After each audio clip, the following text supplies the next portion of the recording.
Hello everyone, जैसा कि आप लोग आज स्क्रीन पे देख रहे हैं, आज हमारा टॉपिक है एजुकेशन सिस्टम, शिक्षा यंत्र। जैसा कि आप लोग जानते हो कि हमारे देश में यानी भारत में मेनली मैं भारत की ही एजुकेशन सिस्टम के बारे में बात करूँगा। भारत में शिक्षा महज एक शिक्षा नहीं है, ये रोजगार का साधन है, आय का साधन है, सामाजिक प्रतिष्ठा का साधन है, सामाजिक जीवन को उच्च स्तर से जीने का साधन है। अतः हम पहले इसको आर्टिकल्स के अनुसार शुरू करेंगे, फिर उसके बाद हम इसमें और बदलाव लाएंगे। तो जैसा कि आप लोग देख रहे होंगे कि शिक्षा के क्षेत्र में 86वां संविधान संशोधन 2002 बहुत ही इम्पोर्टेंट है।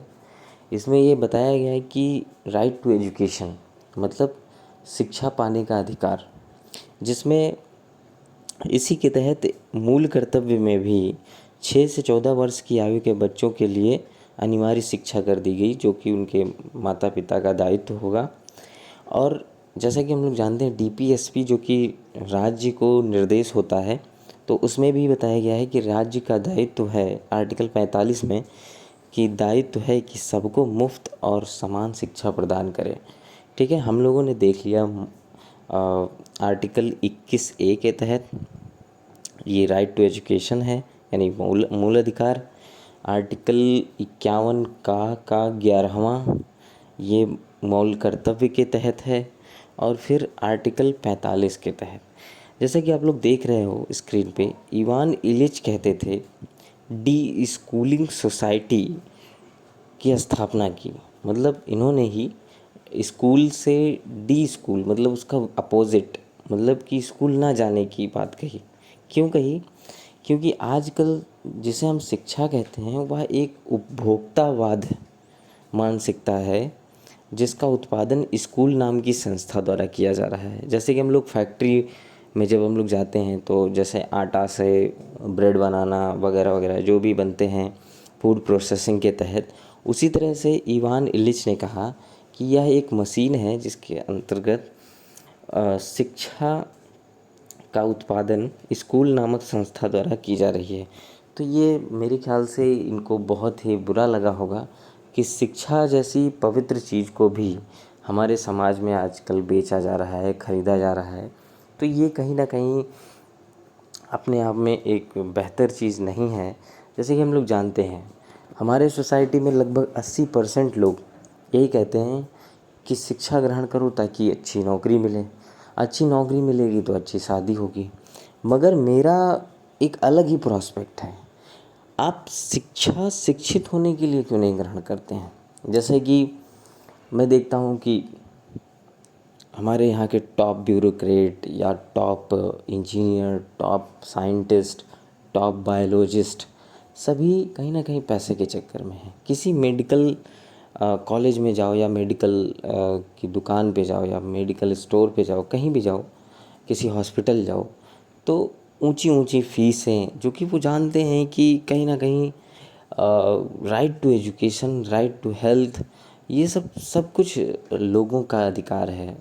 कहीं ना कहीं ये प्राइवेटाइजेशन को सरकार ही कहीं ना कहीं जगह दे रही है।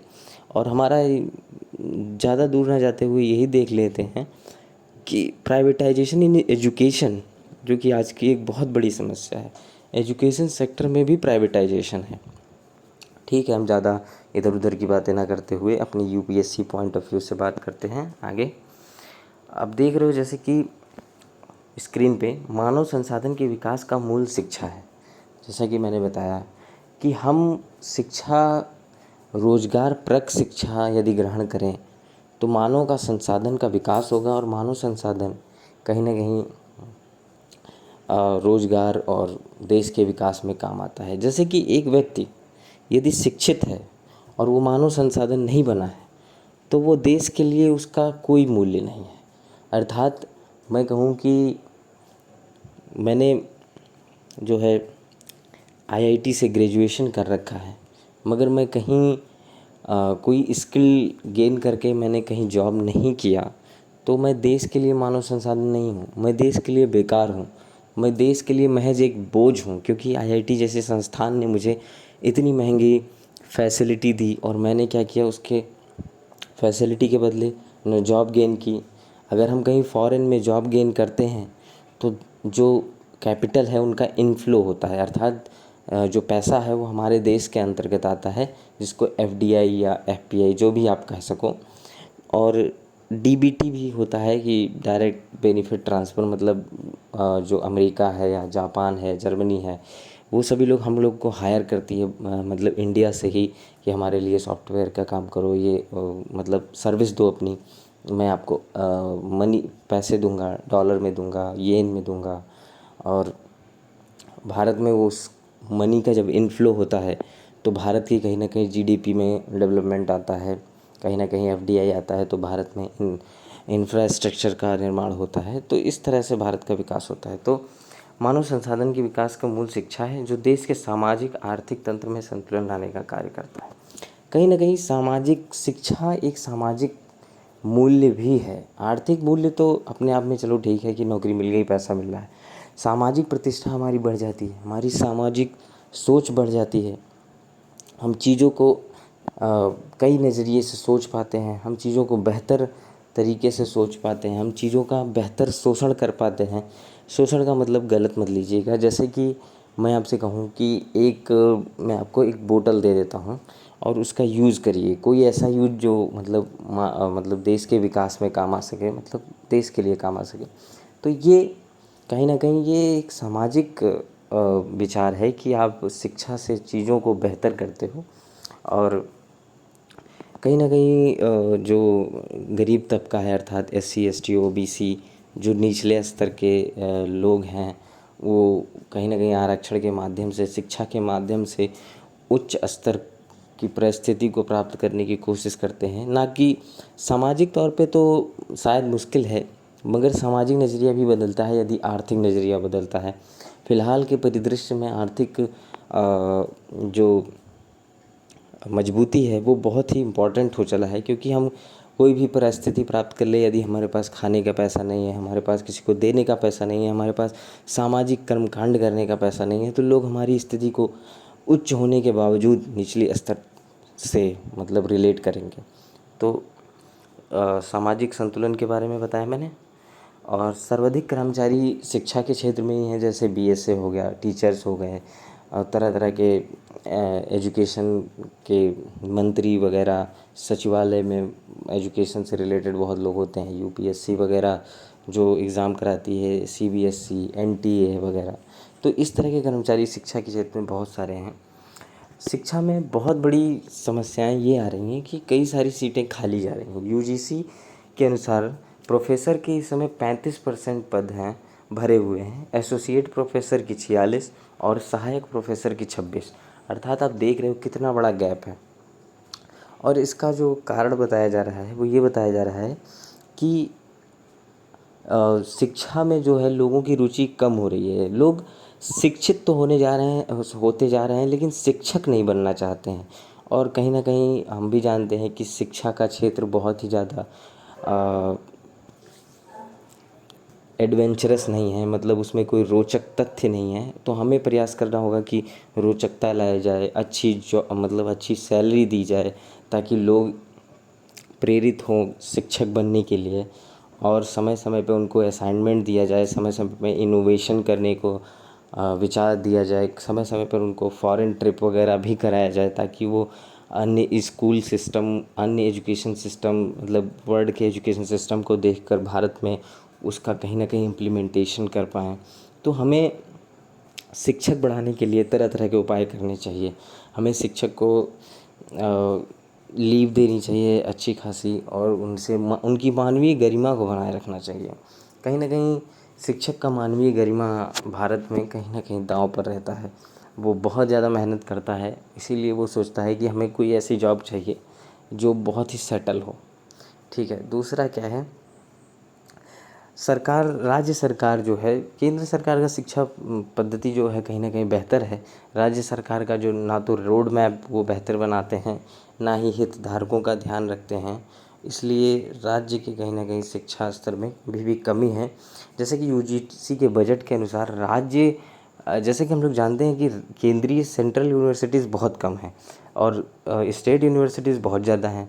जैसा कि लिखा हुआ है इसमें कि स्टेट यूनिवर्सिटीज़ पे विद्यार्थियों की संख्या तो अधिक होती है, किंतु उनके पास बजट कम होता है। जैसे कि यूजीसी के बजट के अनुसार 65% जो है सेंट्रल यूनिवर्सिटीज़ को बजट जाता है, जबकि 35% सारे पूरे भारत के स्टेट यूनिवर्सिटीज़ और मतलब कॉलेजेस को जाता है। तो कहीं ना कहीं ये भी एक बड़ा बायसनेस देखने को मिल रहा है, क्योंकि विद्यार्थी अधिक हैं स्टेट में और बजट जो है सेंटर में अधिक है, तो ये कहीं ना कहीं असमान वितरण दिख रहा है।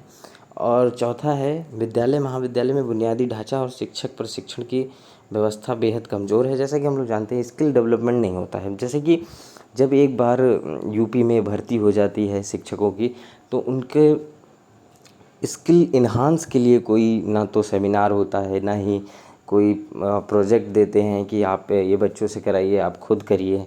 तो इस तरह से बेहद कमज़ोर व्यवस्था बन जाती है।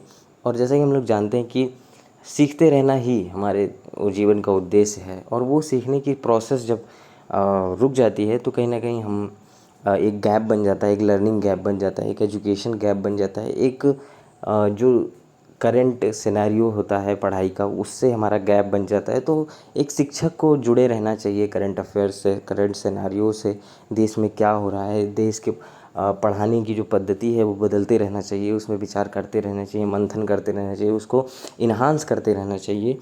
ठीक है। जैसा कि आप लोग डाटा देख रहे होंगे कि देश में 1 लाख से अधिक विद्यालय ऐसे हैं जहाँ केवल एक शिक्षक है। ये बहुत ही हैजार्डस डाटा आपको दिखाया मैंने। अब मैं बात करूँगा हाँ, नीतिगत निष्कर्ष।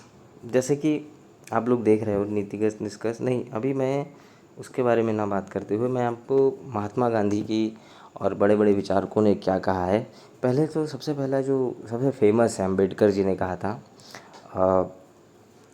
कि शिक्षा ऐसे शेरनी का दूध है जिसको जो पिएगा, जो जितना ही पिएगा वो उतना ही दहाड़ेगा।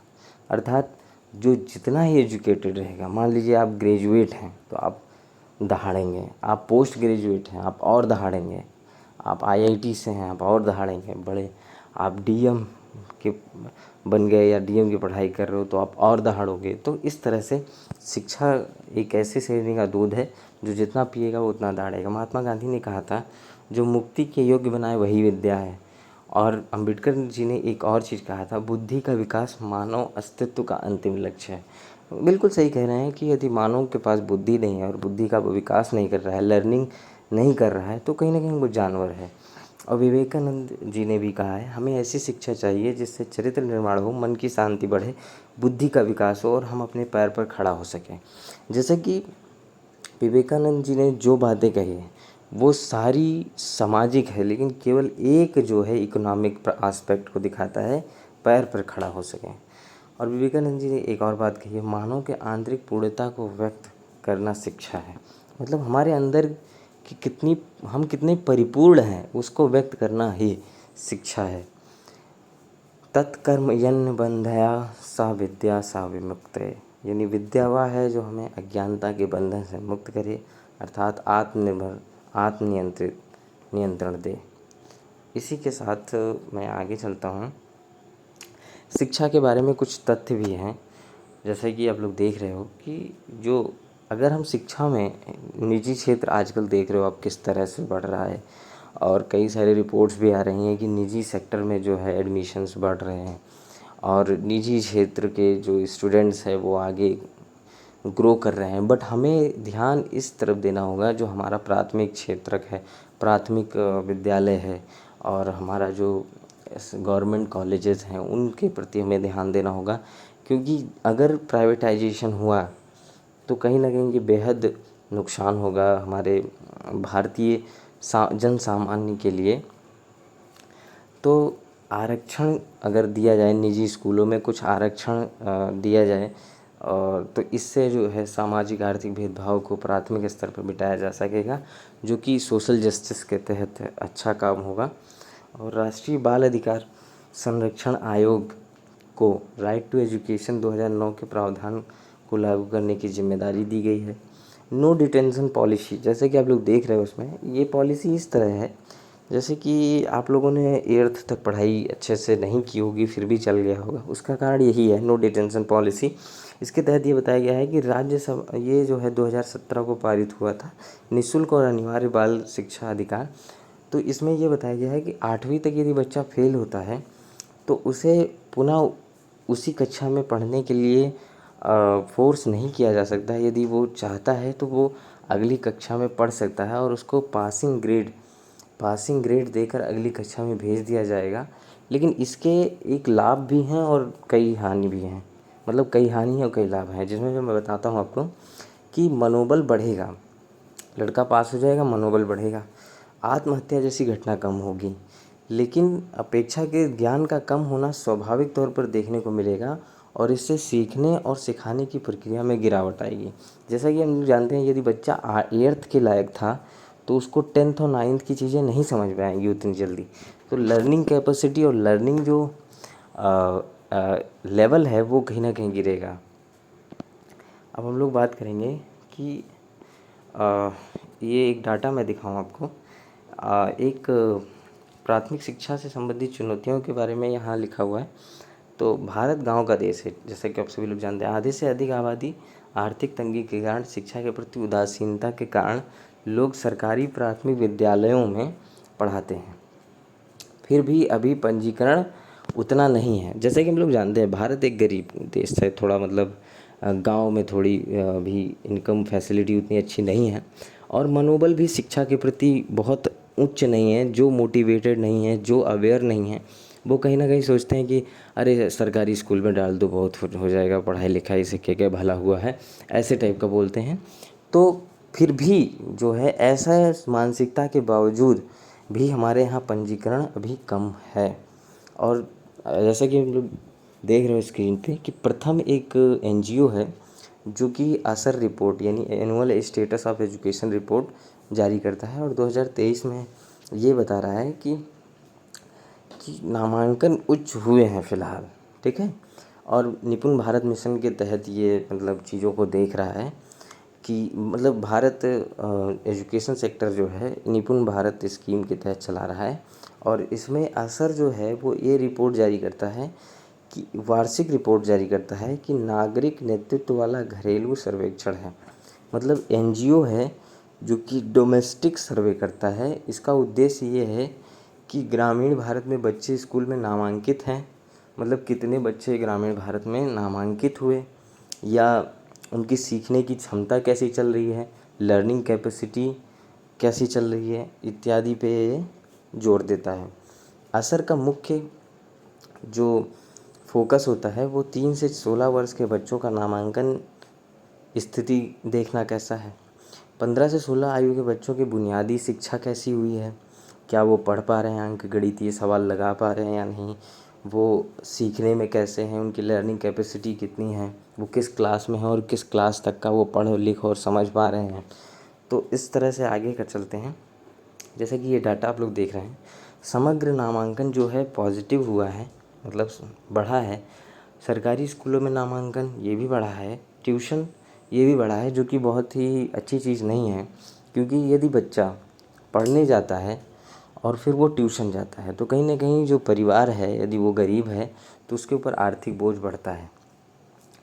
बच्चा 2 तक पढ़ने में सक्षम, मतलब ये देखिए, ये कहीं ना कहीं कम हुआ है। पहले जहाँ 27% बच्चे पढ़ लेते थे कक्षा 2 तक, और वहीं अब 20% बच्चे पढ़ रहे हैं, तो कहीं ना कहीं ये कम हुआ है। जोड़ना घटाना भी कहीं ना कहीं कम हुआ है। 28% बच्चे पहले जानते थे, अब वो 25% हो गया है। कक्षा 5 का बच्चा डिवीज़न कर पा रहा है या नहीं कर पा रहा है, वो भी कम हुआ है। 27% पहले कर पाते थे, अब 25% कर पा रहे हैं। असर रिपोर्ट 2021 के अनुसार 2018 की तुलना में लगभग 2021 में स्मार्टफ़ोन की संख्या दोगुनी हो गई है, जो ये दर्शाता है कि लोगों ने डिजिटल एजुकेशन को बढ़ावा दिया है। लोग चाहते हैं कि हम डिजिटल भी अवेयर रहें, डिजिटल भी पढ़ाई कर सकें, जो कि एक बहुत अच्छा ज़रिया है। अगर आप देश विदेश नहीं घूमना चाहते, आप दर दर की ठोकरें नहीं खाना चाहते, तो कहीं ना कहीं आप डिजिटल एजुकेशन से जुड़िए। और डिजिटल एजुकेशन से आपको self motivated, self aware, self regulation करना पड़ेगा, तभी ये हो पाएगा। और जैसे कि आप लोग देख रहे हो कि मैंने एक साइन भी बना दिया है, निजी वाले अधिक स्मार्टफोन रखते हैं, निजी स्कूल वाले, और सरकारी स्कूल वाले थोड़ा हद तक कम। फिर उसके बाद मैं आपको उपाय बताऊंगा कि क्या उपाय हो सकता है, मतलब आगे की राह या उपाय। तो नामांकन जो है तभी बढ़ेगा जब सरकारी योजना का सशक्तिकरण एवं सुदृढ़ रोड मैप बने, हितधारकों का ध्यान रखा जाए, परिवार द्वारा बच्चों की पढ़ाई में सहयोग, ये जो कि मूल कर्तव्य है परिवार का। हाइब्रिड लर्निंग, जैसे कि हम लोग जानते हैं कि हाइब्रिड लर्निंग वो होता है, बच्चा स्कूल में जा नहीं पा रहा है तो घर पे पढ़ ले, ऑनलाइन पढ़ ले। अगर बच्चा इस उतना तेज़ नहीं है तो ट्यूशन कर ले। अगर बच्चा बाहर नहीं जा पा रहा है तो घर पे पढ़ ले, ऑफलाइन ऑनलाइन, ठीक है। डिजिटल डिवाइड को कम करना, जैसे कि हम लोग जानते हैं कि ये कॉन्सेप्ट जो है कोरोना के बाद उभर कर आया है, डिजिटल डिवाइड। जैसे कि आप लोग इसमें देख रहे हो कि जब जिन बच्चों के माता पिता भी अशिक्षित हैं और उनके पास इतना पैसा नहीं है कि वो स्मार्टफोन खरीद सकें और अपने बच्चे को हाइब्रिड लर्निंग या ऑनलाइन लर्निंग से जोड़ सकें, और जिन बच्चों के पास पैसा है और उनके माता पिता भी शिक्षित हैं, तो कहीं ना कहीं उन दोनों बच्चों में बहुत ही ज़्यादा गैप हो गया है। पहले गरीब का बच्चा हो या अमीर का बच्चा हो, आपको दिल्ली इंस्टीट्यूट जाना है तो जाना ही पड़ेगा, आपको जयपुर कोटा जाना है तो जाना ही पड़ेगा। लेकिन अब यदि अमीर का बच्चा है तो वो ऑनलाइन क्लासेस कर लेता है, गरीब का बच्चा है तो वो समझ नहीं पाता है क्या किया जाए। तो ये कहीं ना कहीं डिजिटल डिवाइड आ रहा है देखने में। और एक कॉन्सेप्ट और बचा हुआ है, जैसा कि नहीं, थैंक यू वेरी मच, मेरे ख्याल से सारा हो गया। Thank you.